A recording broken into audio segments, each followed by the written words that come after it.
Dr. James Markham.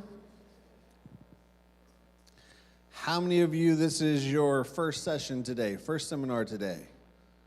Okay, all right. So for those of you who are new, welcome. If you've been here all morning since it began, we're glad you're still here, still with us today.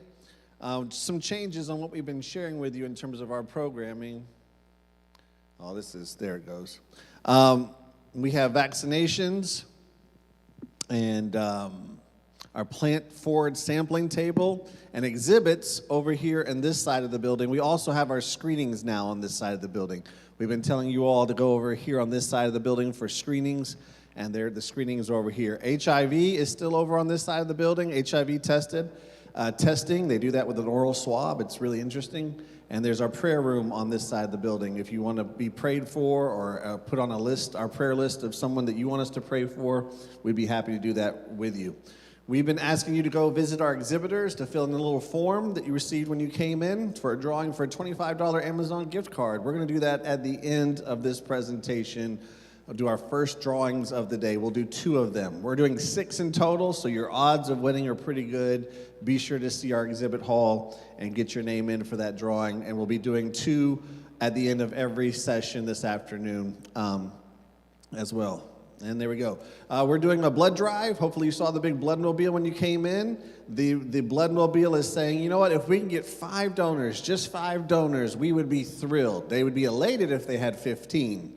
But they are really hoping to get at least 5, and that would save 15 lives if we could get 5 donors. Currently, last check I heard we had 3. 3 people have donated so far. So can I get 2? Can I get 2 more? Is anyone else planning? Can I get 2? Can I get 2? Can I get a 3? Get a 3, a 3, a 4, a 4. All right. Dr. Markham, we're so pleased to have him with us. He has a 7-week small group study called Biblical Prescriptions for Life.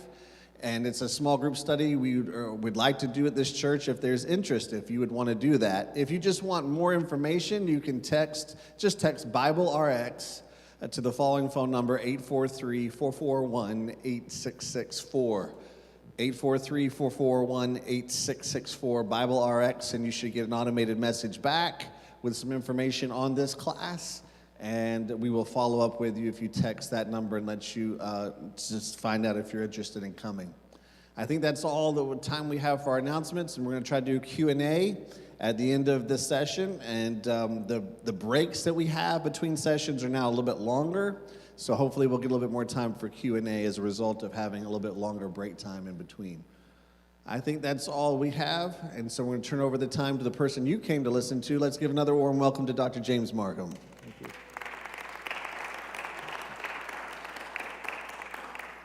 Okay, make sure everyone can hear well. That's great. Okay, we're going to talk about hypertension. And for you that have never understood it, we're going to talk a little bit about the history of hypertension too. I am very interested in the way diseases and conditions have changed over thousands and thousands of years. Remember, most of the stuff, a lot of the conditions we have today, at least chronic disease, we did not know a lot about them years ago. And hypertension is one of them. So hypertension, we've entitled this the silent killer. And the reason it's been entitled that is a lot of people have high blood pressure and they don't even know they have it, because they never check it. And if you have high blood pressure year 1, year 2, year 3, year 4, eventually it could cause you problems. So today we're going to talk a little bit about hypertension, what it is. And as a cardiologist, I've now been treating this for over 30 years. And we treat it based on your risk. We also treat it based on your belief systems. But remember, the thing that we stressed last time, we want to also include God in the formula, His wisdom and His knowledge and biblical prescriptions if we can. And the first biblical prescription we have is to have Him as our Lord and Savior. So we know that hypertension, in heaven, we're not going to have it, right?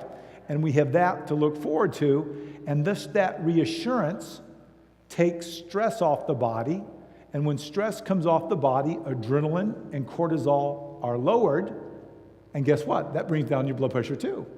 If you're worried all the time and stressed, guess what your blood pressure is going to do? It's going to go high. So let's talk a little bit about hypertension today.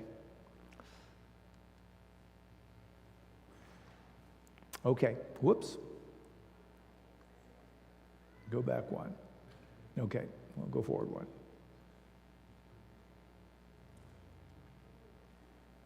Okay, no. Back one. Is this not working? Okay, there it is. So first of all, I want to start off with why is hypertension such an important topic?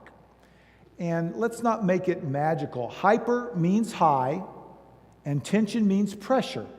So it's high pressure on tubes throughout the body that go to all your organs. So it's the number one risk factor for death worldwide, and it's a cause of 18% of all the deaths. Okay, so I know the guy that was talking last time to you about cancer, that's important too. But hypertension, if it's untreated, that's important too. And you could have it and not even know it. 18% of all death. It affects 22% of the world's population. And we're going to talk about why that is. 75 million in the United States experience it. And after age 60, 65% of us will have it. Genetics, stiffening of the blood pressure, those are some of the reasons. And 50% of all people that have it go undiagnosed until they have an organ that malfunctions. And we're going to talk about that as we go forward. Well, recently,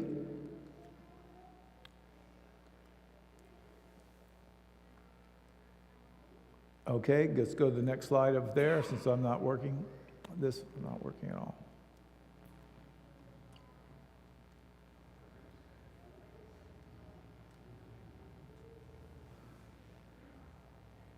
Okay, recently we know that now that a person has had either COVID or the vaccines, 3.2% of those people go on to develop hypertension.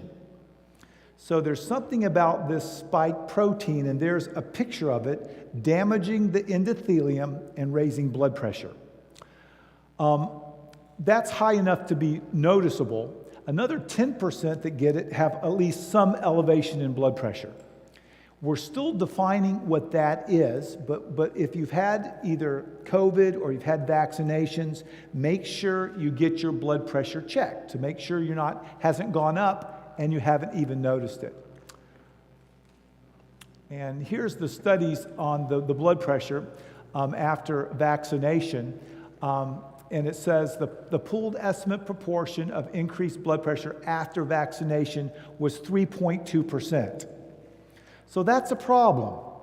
And it's going to be a problem down the road because the spike damages the endothelium. We call that spike inflammation, raises blood pressure. So if your blood pressure has been elevated by this, you want to pay attention to it.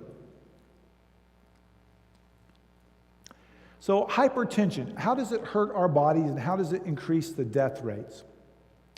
Well, hypertension raises the chance of heart attack because it puts pressure on the blood vessels, especially the plaques. And if a plaque were to rupture, it would clot and you'd have a heart attack. High blood pressure, if you think about it, if you're lifting weights and have to lift weights year after year after year, originally your muscle is going to get thick. And that's what happens in the heart. Year after year, it gets thickened. We call that hypertrophy. But after years and years of working so hard, pushing against all that pressure, it gets weak. So hypertension can wear out a heart, and it can lead to heart failure just because the heart muscle gets tired of doing all that hard work. Another thing that high blood pressure in blood vessels can do is called aneurysms. And aneurysms are just weak spots in blood vessels that sort of balloon out. And we know that the larger they get, the more likely they are to rupture. And we've gone through the studies and show that in the aneurysm we look for this size, in this place we look for this size. But blood pressure contributes to aneurysms. including brain aneurysms. So we want to keep the blood pressure down because we don't want to put pressure on blood vessels. Well, how do we know which blood vessel is going to turn into an aneurysm? Well, a lot of times it runs in families. A lot of times it's associated with cigarettes. And a lot of times it's just the weakest part in the body, and you make a part weak over time, it wears out, we get an aneurysm. The good news is if we detect aneurysms early on, it's treatable. It's treatable. We have lots of ways to detect it. We have an interventional radiologist here. Don't you screen for aneurysms a lot? Yeah, they have lots of different tests they can use, and we keep track of the size, and if it's getting above a certain size, of course we want to keep the blood pressure down, but if it gets above a certain size, then we can treat it and lower the risk of it rupturing. So that's another reason it's important to keep the blood pressure down so we don't have those things happen. High blood pressure can lead to strokes, puts pressure on the arteries. If enough is going to the kidneys, it's one of the leading causes of kidney failure, all that pressure going through the kidney. Remember, the kidney takes all the blood in the body and filters it. And if we have a lot of high blood pressure in the kidney, it damages those blood vessels. It can't filter as good. Visions, a lot of people that have high blood pressure have vision problems because we have, in our retina, we have blood vessels. And another thing it has is peripheral vascular disease. What that means is disease and weaknesses in the arteries that go to the legs and to the arms. So high blood pressure in a tube, long-standing, is not good. So think about if you had a garden hose, okay? And you had a garden hose that has a fixed diameter, and you turn the water on, so the water's flowing through it, and then right before it, you kink it up. So the pressure's really high. What happens? It doesn't like that. Well, of course, the body's not quite doing that, but prolonged exposure to high blood pressure over time could damage the blood vessel, leading to these causes. And statistics have now shown that it's a problem over time, mainly because a lot of people don't even get their blood pressure checked. I'm sure at this health fair, we can get our blood pressure checked, right? Someone's checking blood pressures. So I want everyone, if they think they might have a problem, to get your blood pressure checked. Okay, let's define what high blood pressure is. Well, we said it's pressure that's high. This has been an ongoing struggle for people over time. Because who decides what's high? You know, who decides what has extra weight? Who decides what number is too high? Who decides what blood sugar is not too high? Well, usually it's different associations. They decide what's too high, and then they give a number. But remember, in doing this for 30 years, you have to take in the big picture. You have to look at blood pressure in context of the person and its risk. For instance, if I know a person has an aneurysm, I want to keep that blood pressure as low as I can. I might not follow the guidelines. If someone's lived their life all very healthy and their blood pressure is a little bit high, and I think a medicine or something might be at increased risk, it might be for them better to have it a little high than to put them on a medicine that might look. So numbers are just guidelines. They're not rules. The American Heart Association has recommended anyone with a blood pressure 120/80 or above, that's too high.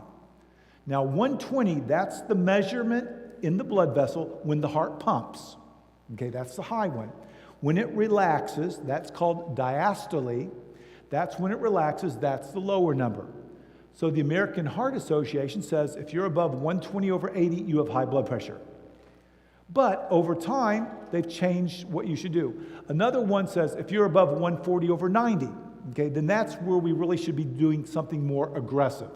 And that's the number that most people sort of agree that at 140/90, we now have to start worrying about it. But a person about over 160 in the top number, systolic, over 100, the diastolic, that person probably needs to do something pretty soon to get it lowered. So these are just numbers based on the context of a person. Okay, go back one. Whoops, go back two.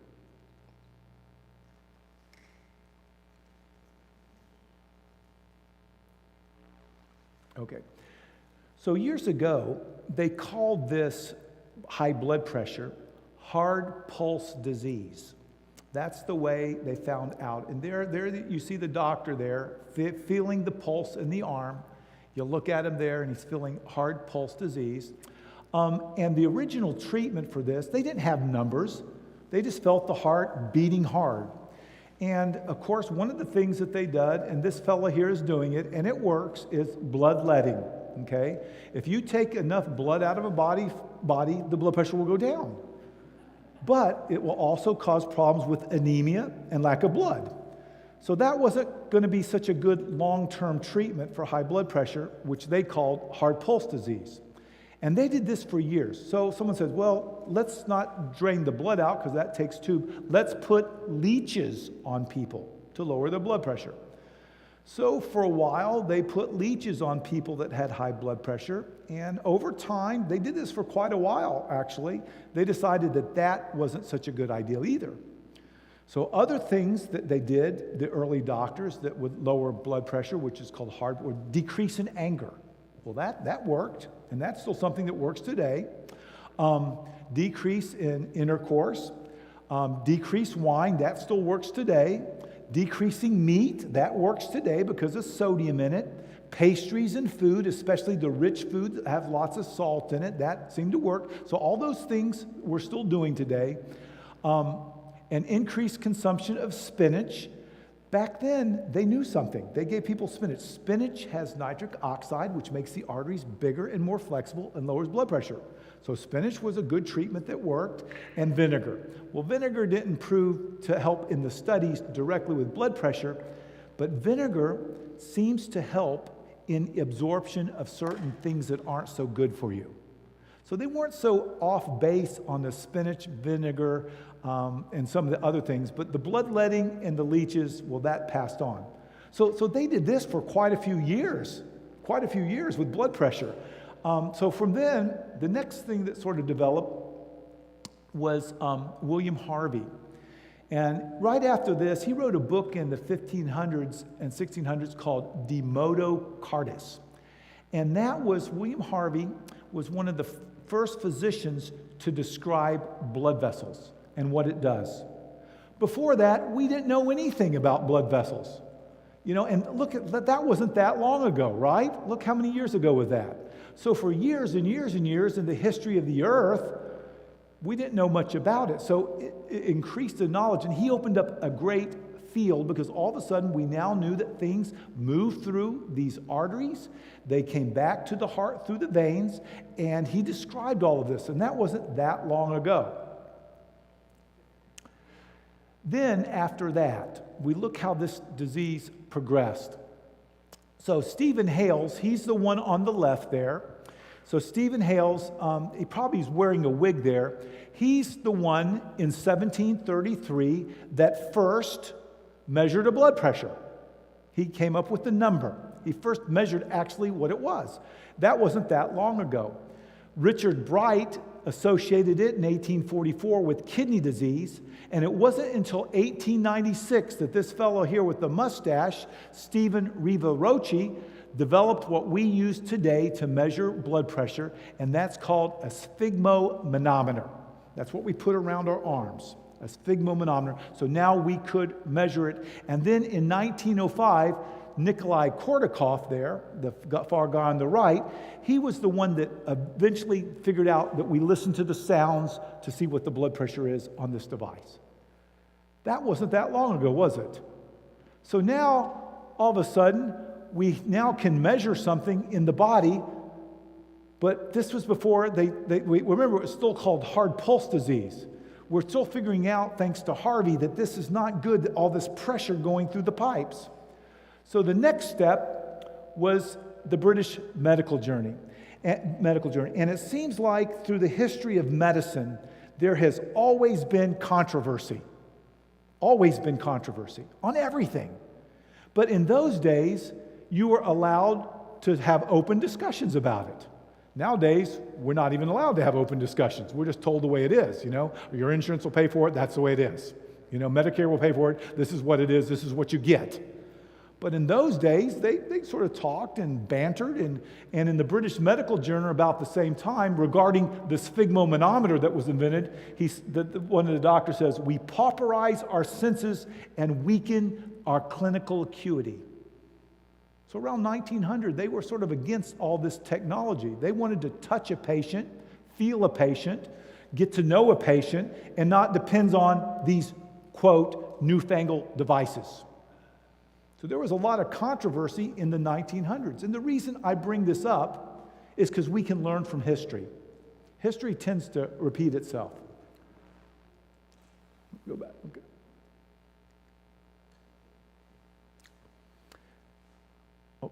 Okay, so as we've been through this slide already, but then in 1906, we continue moving forward. All of a sudden, insurance companies got wind of this. And insurance companies figured, hey, the people with hard pulse disease, high blood pressure disease, they die. They die sooner. This is not good for us. So about 1906, because of the insurance company push, especially Northwestern Mutual, they said, we have to do something about this to lower the death rate and to protect our profits. Then, so all of a sudden in 1911, Muhammad and Frank coined the new disease, which was called essential hypertension. So before then, it was hard pulse disease. Now it's essential hypertension. And we found it because people were dying. We didn't really define the numbers, but we knew it was a problem.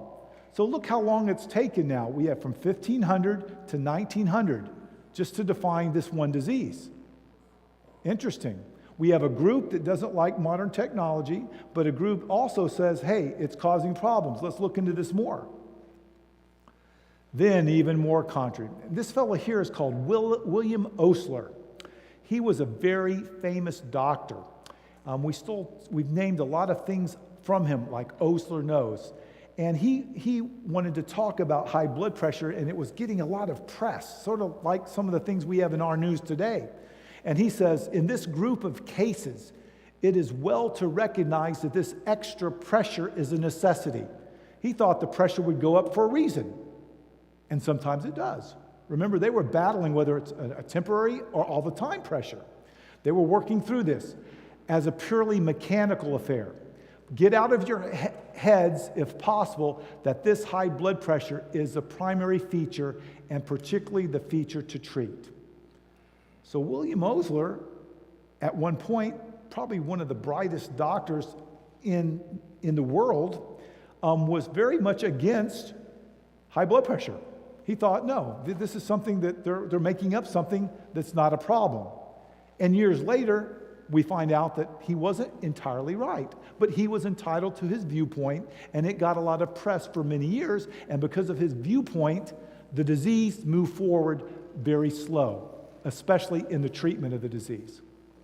So early treatments of this disease would be, and remember, they learned a little bit about from those guys way past. Remember, they talked about the king's foods, less sodium. Less sodium seemed to be workful, and it moved so forward because there were so many people against treating it. They didn't think it was a big deal for years and years and years. And yet nowadays, we know that 22% of all deaths might be related to this. So they weren't right back then. But the question is, did that many people have high blood pressure back then? Or is it something that society has given to ourselves because of our lifestyles and our chronic disease states? So they did another thing called a sympathomectomy. That's where they cut the nerves that make the blood pressure go high. That wasn't a good idea at all. They had other medicines like sodium thiocyanate, reserpine, hydralazine, chlorothiazide. These were the first early treatments, and of those, we still use hydralazine today. That was originally a treatment for malaria that they found out, oh, by the way, it lowers blood pressure. So let's give it for that. I still use that every week in the hospital to some degree, hydralazine. It's been around a long time. And chlorothiazide is basically a fluid pill that helps take salt out of the body. Okay? So that's with the early treatments as they decided that blood pressure was a problem. Now, today's treatment, I hope I've convinced you that blood pressure is a problem. It damages the organs, the pipes are damages, but the different agencies that define for the world what things are, the NIH, the American Heart Association, the American College of Cardiology, the Centers for Disease Control, This is their recommendations for treatment, okay? Of course, you want to find out what the cause of hypertension is. You know, if your high blood pressure is because you're in pain all the time, you want to treat pain. If it's because you have a medical condition that causes it, you want to treat that. But the very first thing that they recommend for high blood pressure, those numbers that we defined high, was lifestyle. I'm sorry to say that when a patient comes into our office, sometimes we don't start out with lifestyle or give them a chance for that. We don't even talk about all the lifestyle things that can be done to lower the blood pressure, even though, as way back in the 15 and 1600s, they were using that type of treatment, and it was proven to work. Now, I don't think the leeches were the right idea, but the Spanish was. Cutting back anger was a good idea, right? Some of those other ones, you know, you can agree with because it's too much sodium. But all these organizations recommend that, and yet we don't emphasize that, which begs the question, why not? Why don't we emphasize that? Could it be about money? Could it be about it's too hard to get people to change your lifestyle? It's easier to have a pill and a bill for your ills than to try to change lifestyle? Maybe, maybe not. And remember, a lot of it's measuring your blood pressure correctly. So remember, when you want to measure your blood pressure correctly, you want to sit down with both feet on the ground, sit up straight. You want to have no stimulants in your body that day. You want to breathe deeply for about 10 minutes. Then place that sphygmomanometer under one of your arms. The wrist read high. So if you get a normal reading on the wrist, you're really normal, okay? But the ones around the cuff, if you have a really big arm, if you're a big working out person, you need a big cuff. You get the appropriate size, breathe deep for 5 minutes, and then check it. And do that over 3 or 4 times, and that's your true blood pressure. A lot of times you go to the doctor and you're a little bit nervous. They stress you out a little bit, and guess what? It goes high, and it goes high, and they jump to the conclusion that you have high blood pressure. Well, you might have situational high blood pressure, but you might not have blood pressure up 24/7. The up 24/7 is the kind we worry about, okay? Prolonged exposure to the blood pressure hurts us. So sometimes it takes time to make a correct diagnosis, but it's so important to do that because you might be on a treatment for a long period of time that has risk and benefits. Does that make sense? So you want to make sure it gets us. And then today's treatment, if a person comes in and their blood pressure might be a little bit high, but it's not terribly scary, they don't have a lot of risk, they've never had heart disease, they've never had a stroke, they don't have an aneurysm, they don't have a family history, I would say it's more than reasonable for a while to give you a try with bringing it down with lifestyle. And we're going to go over some of the things that help with that. Some of the things that they did way back when, we can still do today, like the greens. Avoiding some of those things. That still works today. And then the secondary treatment by all of these people that agree are medicines. But it's weird to me that we seem like we jump on the medicine so quickly, you know? And I'm not saying that there's not a role for that. If you have an aneurysm or if you had a stroke and you're working on lifestyle, I might have you on medicines until it comes down and you can bring it down another way. And then some people, remember we talked about how important free choice is? It's important for a person to live within their belief systems too. Some people say, no, you know, I'd rather die of high blood pressure than take a pill. And that's their right. But I want to encourage them to make sure they have Jesus in their life too. So you have that insurance plan, you know? So ultimate healing, you want to have that. Some people, I tell you, they don't want to quit smoking. I say, well, you've had 3 heart attacks, you're 42, you know, would you like to quit smoking? I'll help you how? No, I don't want to. Well, I just do the best I can, right? You tell them the risk and benefits, pros and cons, and then you explain, you know, this free will is very important. I'm not going to make you do this. But if you choose not to do this, I want to introduce you to another treatment that's very important. The key to health, right? We talked about that last time. So today's treatment starts with lifestyle. So let's talk about some of the lifestyle. All of these are backed up in literature. They're all lifestyle changes that will lower your blood pressure. So avoid stress in general, okay? And that might be avoiding things that get you excited, too excited. It might be the internet. I've seen some people have elevated blood pressures during Fox News. I've seen some people that get elevated when they have an argument or disagreement. I've seen some people the blood pressure goes high when their team loses. I've seen some people that go high when their blood pressure when they don't get a good night's sleep. Some that don't drink enough water. So any type of stress in general makes a chemical called epinephrine or adrenaline and cortisol. Both of those chemicals raise the blood pressure. So anything you can do to do stress, deep breathing, all those things will help. Exercise. Avoid stimulants.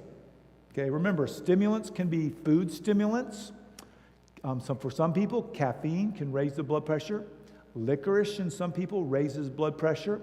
Salt, that's a big raiser of blood pressure. And almost everything has too much salt in it because we use salt to preserve food. So almost all the processed foods, if you really want to lower your blood pressure, you should try to get rid of the processed foods, okay?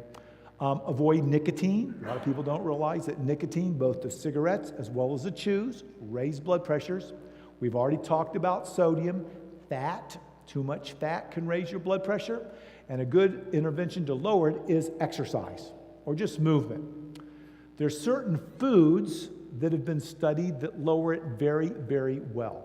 And that's greens, green foods. Green foods make nitric oxide, which makes the arteries bigger. Also, when you're eating lots of salads, guess what you're not eating as much of? Processed foods, because you fill up with good things. So greens are really good. The studies have shown that flaxseed, a little flaxseed, lowers blood pressure.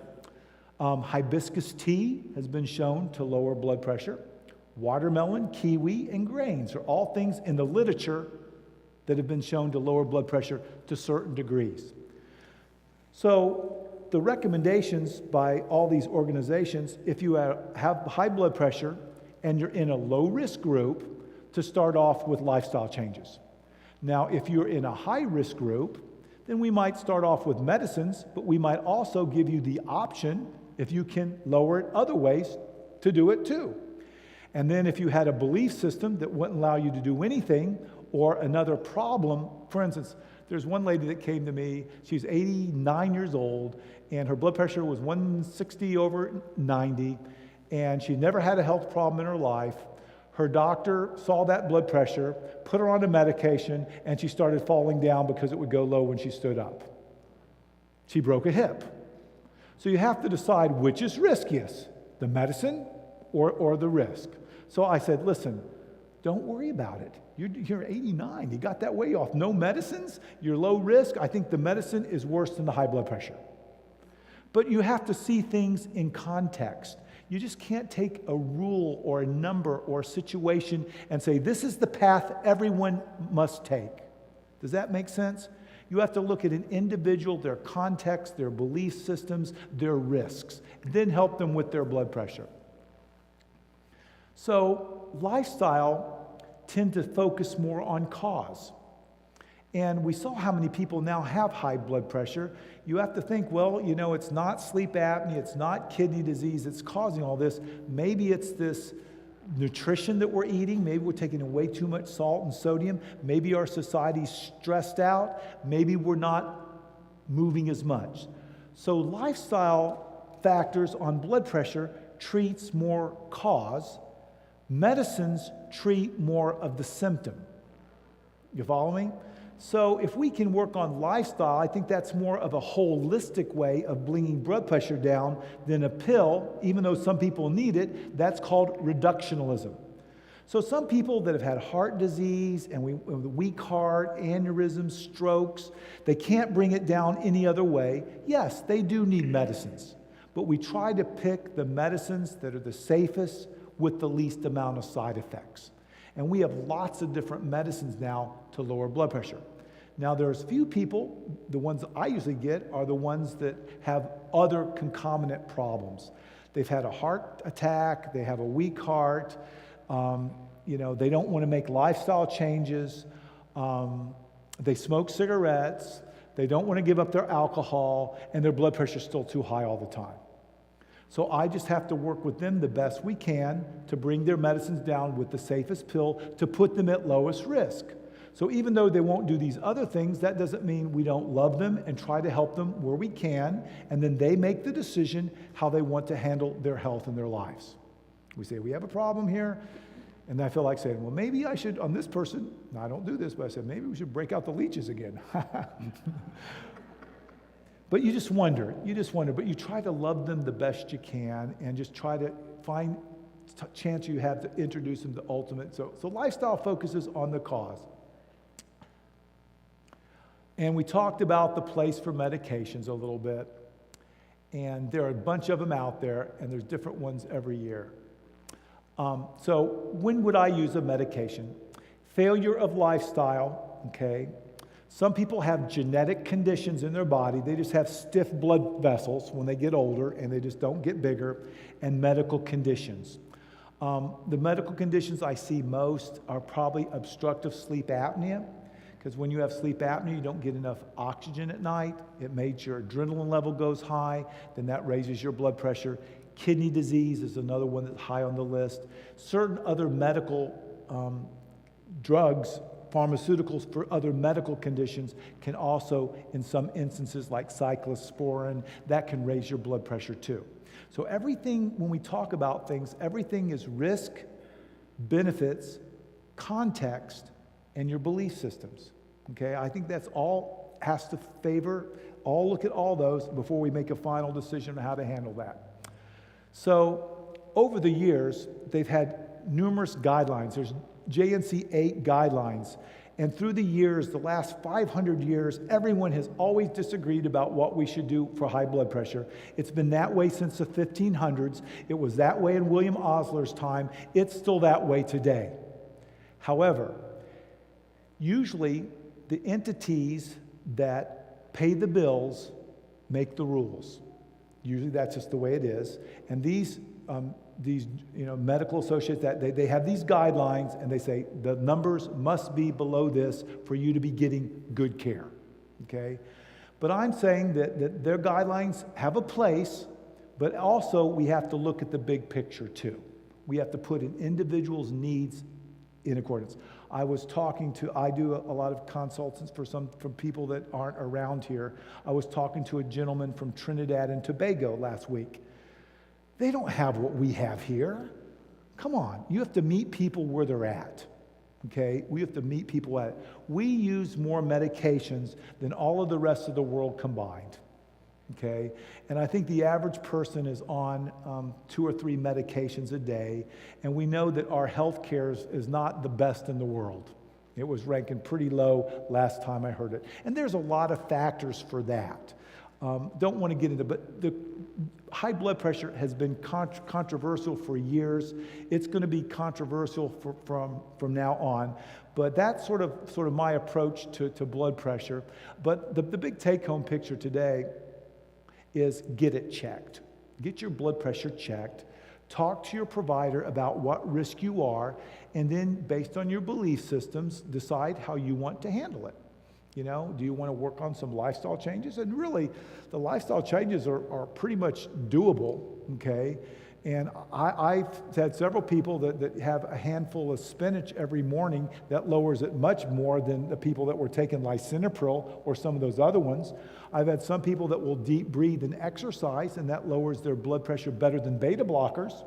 However, I have some people that say, no, I want to eat my fast food diet, just give me a pill that takes sodium out of the body. And I tell them that there might be some side effects, but we will meet them where they're at. Because we still want to lower that pressure over time, because this is a chronic disease that can damage the body. No doubt about that. This is a problem, so you want to get it checked. So that sort of gives you an overall viewpoint of blood pressure. We have a few minutes here. What time do we start again? Do we have some questions here? We got the microphone, the roving microphone. Yeah, that's there. We get the roving microphone, and that way everyone can hear your question, okay?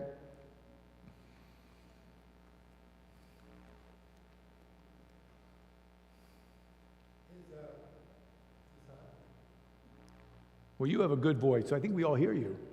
Good. Oh. Now you can. Is regular donating blood beneficial? Well, that's a good question. I would say yes, if you don't have medical problems, okay? There's some medical problems.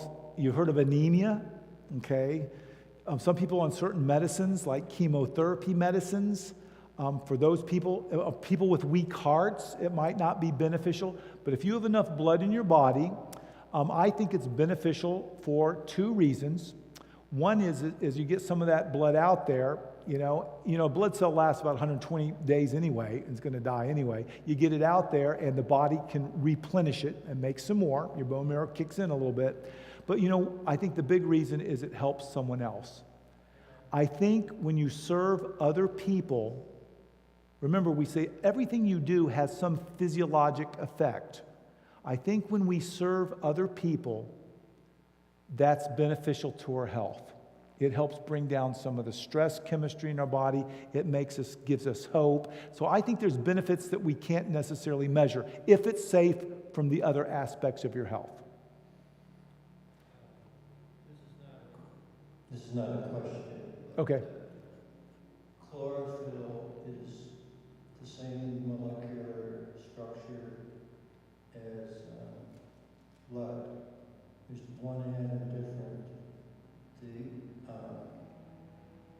The chlorophyll has magnesium in the center, and in the blood, the red corpuscle has iron in it. So if you eat a lot of greens, that's going to bring down your blood pressure because of the magnesium, but it gives you good blood. Yeah, greens help with magnesium. And remember, if something's from a plant, you get all of the healthy nutrients that are in the soil. So I know, our soil just isn't good, but if once you eat a lot of plants, fruits and vegetables, nuts and grains, you can taste the difference in something's from a good soil or something that's been sitting around on the shelves too long. You can actually taste the difference. And when you eat plants, you get, like you said, all the magnesium, all the good. Of course, plants have chlorophyll in it, but we have all these phytonutrients that work together in multiple mechanisms. I work with T. Colin Campbell, and he gives an illustration that it's an orchestra of chemistry in the body that occurs when you eat these things that our body's made to process. Then we also change our gut flora. That's our microbiome. We change that for the good, and all of this also affects our physiology in the gut, which affects our brain physiology, which affects our immunology. So these systems are very complex and interrelated, and those are all sort of biblical prescriptions, because if we go back to the original plan, God wants us to eat fruits, vegetables, nuts, and grains. We'll talk more about this in a lecture later today, but these are all things that are very beneficial, and now we have the science to prove it. So I think through the years, society, we sort of got, what's easier to do is better, and we got sort of behind that bandwagon, and now society's just figuring out, all these life, for years they thought cigarettes were a good thing to smoke. It took forever for them to quit smoking cigarettes, so I think it's going to take time to figure these things out, but I think the ball is turning a different direction. Yes, ma'am.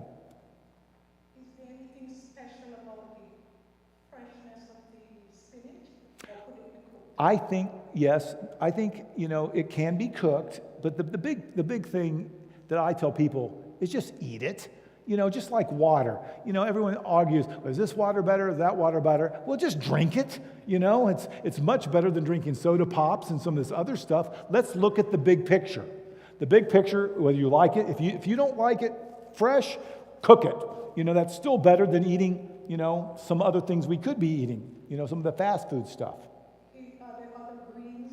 All the greens are beneficial, but the studies have been done on certain greens, but all of them probably have the same benefit. The darker greens seem to be more helpful than the lighter greens. So iceberg lettuce is probably not as good as some of the darker leafy vegetables, but it's still better than eating, McNuggets. Have you heard of using the leaf of bitter melon, Chinese bitter melon? Well, I don't have access to that, but I'm sure it's helpful for people that have access to that. I've seen it used. Remember, people eat different, yeah. Yeah, and people eat different foods based on the habitats they're under. For instance, there's this one group of islanders out in the Pacific Northwest. They don't have vegetables. They don't have it. So they do the best they can, but they eat a lot of sweet potatoes, right? Some people don't have anything. And some people that I talk to, it's either starve or eat an egg. Well, I'd rather have them eat an egg than starve to death. But you got to put things in context, meet people where they're at, introduce them, like I said, to the big picture now, and then grow with that. So that's a good question. Different parts of the world have different things that they grow. Japan grows different fruits and vegetables than the United States does. But as a general rule, things that grow are good to eat, if they're not poisonous. At night, I get like a pain in the back of my head, and I was told that that's probably from tension. Now, is that considered hypertension or just regular tension from being like having a stiff neck? Well, what I would do is when you have that feeling, take your blood pressure and see what your blood pressure is. If your blood pressure is low and it hurts when you rub it back here, I would say that's muscle tension. If the blood pressure is high and it doesn't hurt when you rub it, that might be related to high blood pressure. And then if it was related to blood pressure, the first I would do is work on the natural things to bring it down, maybe less stimuli at night, the deep breathing, the walking. And then if you couldn't bring it down and it's high all the time, you'll have to come up with plan B. I have been put on high blood pressure medication, like 3, and but at the same time, I also eat healthy stuff, and so I want to get off the blood pressure medication, but I'm not sure if the healthy stuff is gonna. Well, don't beat yourself up, okay? Some people just have bad genetics, and thank goodness that we have modern medicine to lower a risk. Some people have their heart going slow, and I said, your heart's going 30, it's gonna either cut or you get a pacemaker, your choice, right? Most people choose the pacemaker. You might have genetic high blood pressure, and the fact that you are eating healthy might keep you from needing 10 medicines and get you down to 3.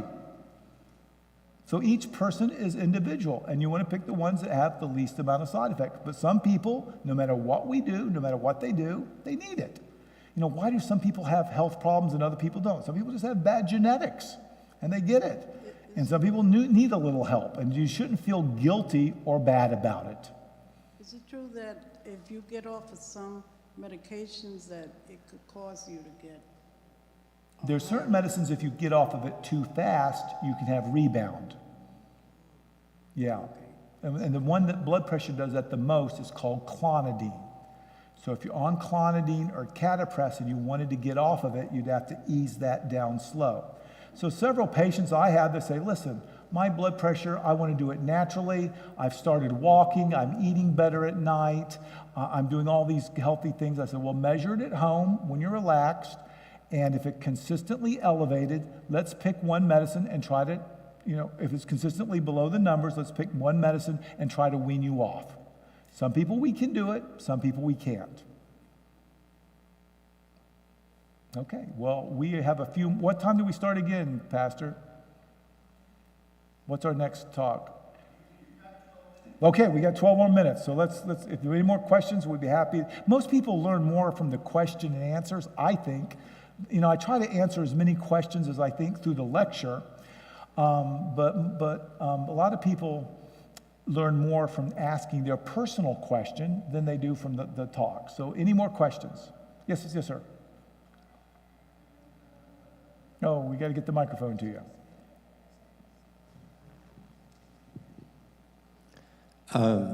My question is, I don't want to be an athlete, but I want to get in shape.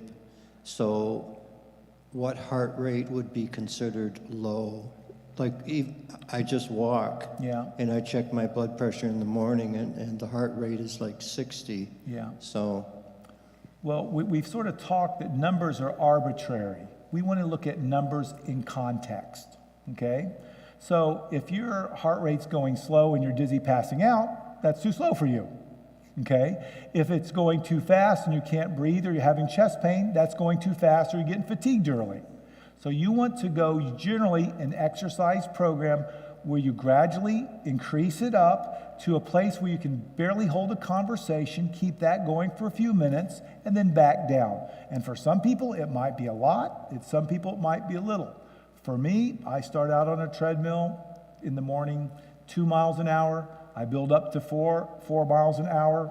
I do that for about 45 minutes. If I feel really ambitious that day, I might go a little faster, do it for a minute or two, and then slow it down. But when I feel bad, I say that's enough for me. I try to add in 10 to 15 minutes of stretching and light weight training. But remember, there's no guidelines for an individual person. But if you're feeling bad doing it, then that's your sign that maybe you shouldn't be doing it. If you're having symptoms when you do it, you need to see your doctor. So if you're walking and having chest pain, that could be your heart. If you're walking and passing out, that's a bad thing. But if you're not doing those things, you can gradually work yourself up. I agree. I'm never going to be a great athlete again either. But you want to do things smart to keep your body working as well as it can, as long as you can. But the bottom line is just do something.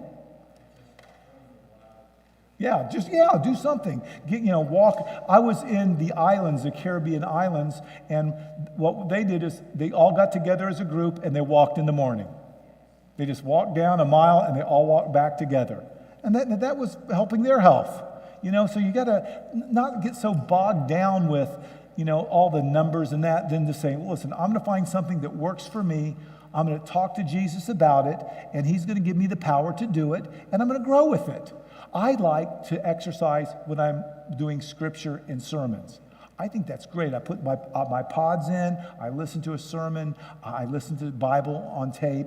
I get sort of 2 birds done in 1 stone. Some people, my wife over there is Sonia. Can you wave to everyone, Sonia? She likes to exercise with other people. So she does her exercise with other people, and some people like to do it. For me, it's just not practical, to do that. So you got to find something that works for you, but the bottom line is just try something, talk to God about it, and grow with it. Okay, any more questions?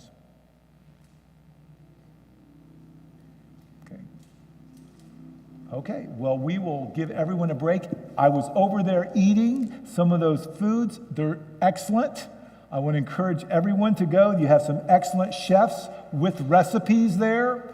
I want to encourage that. If you haven't had your blood pressure checked, we want to do that. And it looks like the pastor is going to do a drawing. I need a microphone. We're going to do a drawing here.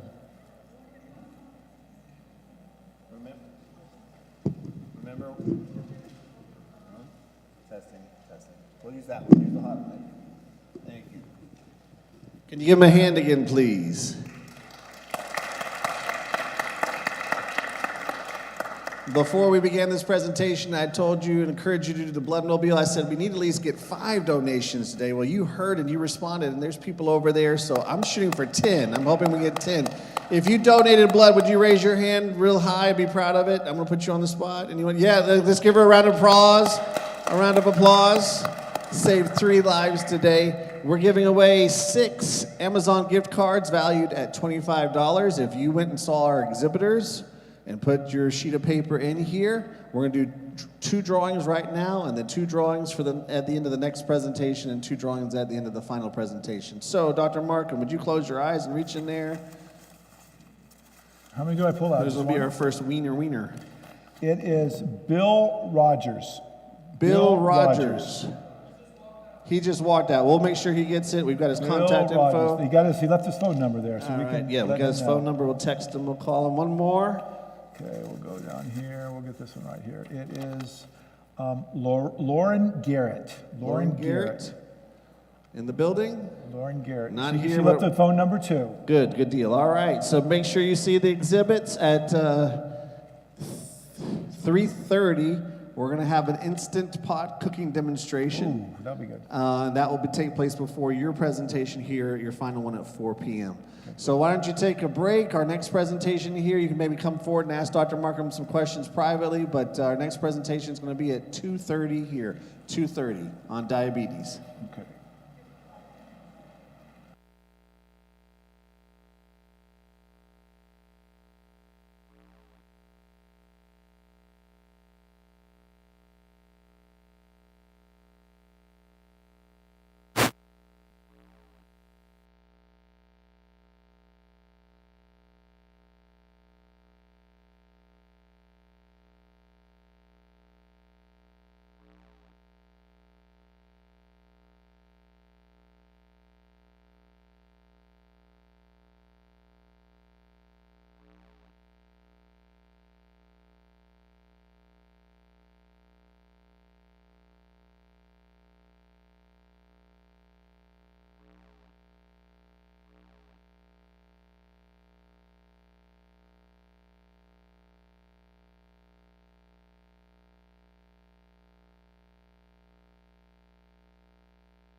Okay, it's 2:30.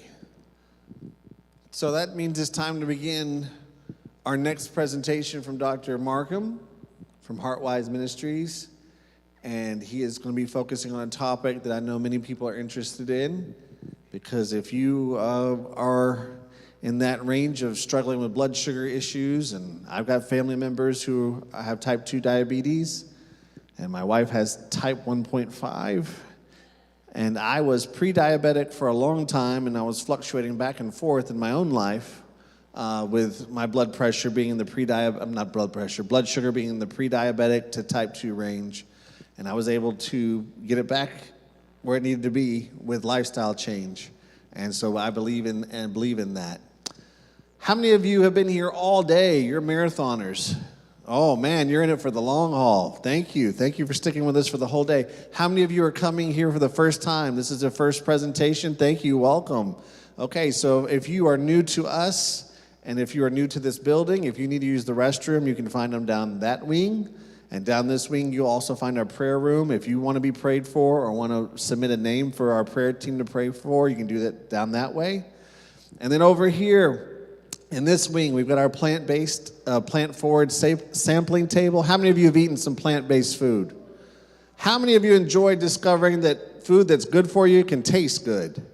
Oh, yes, wonderful. And we've got our exhibit hall, and you should have come in and received a little sheet of paper. We want you to see our exhibit hall, get those questions answered, have them check it off, and you got it. There's a brown, nice little box where you can put it in, and we will do a drawing for $25 Amazon gift cards. We've given away 2 already. We will give away 2 more at the end of this presentation after Dr. Markham concludes the Q&A time. Could someone hit the next screen, the next slide forward on the screen? Our clicker is just. It's probably the operator. Yeah, no, it's the clicker. It's not you. It's the clicker. One more forward. One more. There you go. It's this button right here. That's the one that's supposed to work. I had problems with it, so we're getting it straightened out. Dr. Markham has developed a 7-week small group study called Biblical Prescriptions for Life, and we are wanting to offer that here at this church. And if you text, don't do it now, but do it like in 5 minutes, because I don't have my phone on me, and I need to switch the automatic reply function over. So when you write down that number or take a screenshot with your phone. 843-441-8664, 843-441-8664. Just text Bible RX, but don't hit send. Hit send in about 5 minutes, and I'll have the automatic reply function working, so you'll get an automatic reply with information on this class. We're hoping to offer it on Monday evenings beginning on February the 20th, and would like to know if you're interested. We'll offer that if you are. Okay, are you ready to dive into this presentation? Yes, you're awake. Oh dear. That's great. Tough crowd. That's great. Are you awake? Are you ready to give a hearty welcome back? Put your hands together, give a hearty welcome back. Thanks, everyone, for hanging in there. I know some of you have been through quite a few of these lectures here. And this is one of my favorites. I give quite a few, and this is one of my favorites, talking about diabetes. Now, I'm a cardiologist, and I want to put a plug in for Biblical Prescriptions for Life. This is really a good program for people that want to improve their health one step at a time and letting Christ be the leader. It really doesn't focus, it focuses more on worship and your relationship than it does the healthy things as well. So I think it's a good place to share with your friends and neighbors. It's really non-denominational, so it works for every group, but it does focuses on the truths in the Bible and biblical prescriptions, and it does focus on the importance of worship and prayer and Bible study. And it goes on for 7 weeks, and the ones that have done it from across the country, the feedback that they've enjoyed the most about it is that they enjoy being together in a group. That's it. They enjoy being together and fellowshipping in a group. And others have said it's increased their relationship. They realize that in order for me to get up and walking, it takes God's help. I can't do some of these things on my own. And they also realize that God doesn't require perfection, okay? He's a forgiving God. He's a loving God. He meets us where we're at and takes us on this journey one step at a time.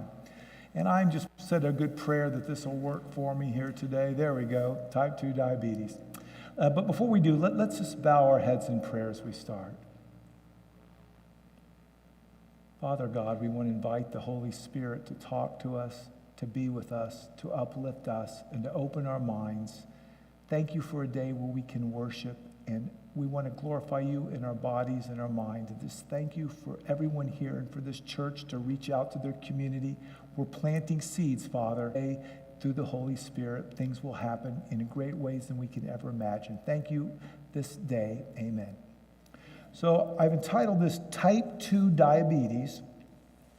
And again, type 2 diabetes is potentially reversible. Sometimes it's not reversible. Sometimes it is. It's a lot according to the individual and genetics. And a lot of this is more years and years ago. They talked about, the Egyptians talked about diabetes, and the diabetes is sort of a Greek word that talks about frequent flowing. And can anyone guess what that frequent flowing referred to back years ago? Urine, exactly right. It would refer to the frequent flowing of urine. And the mellitus, can anyone guess what the mellitus stood for? Sugar, right. And it was sugar. And the early doctors, when they were diagnosed with this, they actually used to taste urine. And it was a sugary smell. That's because the body was trying to get sugar out of the body. So diabetes, what we're going to, is partially reversible, and we're going to potentially reversible. So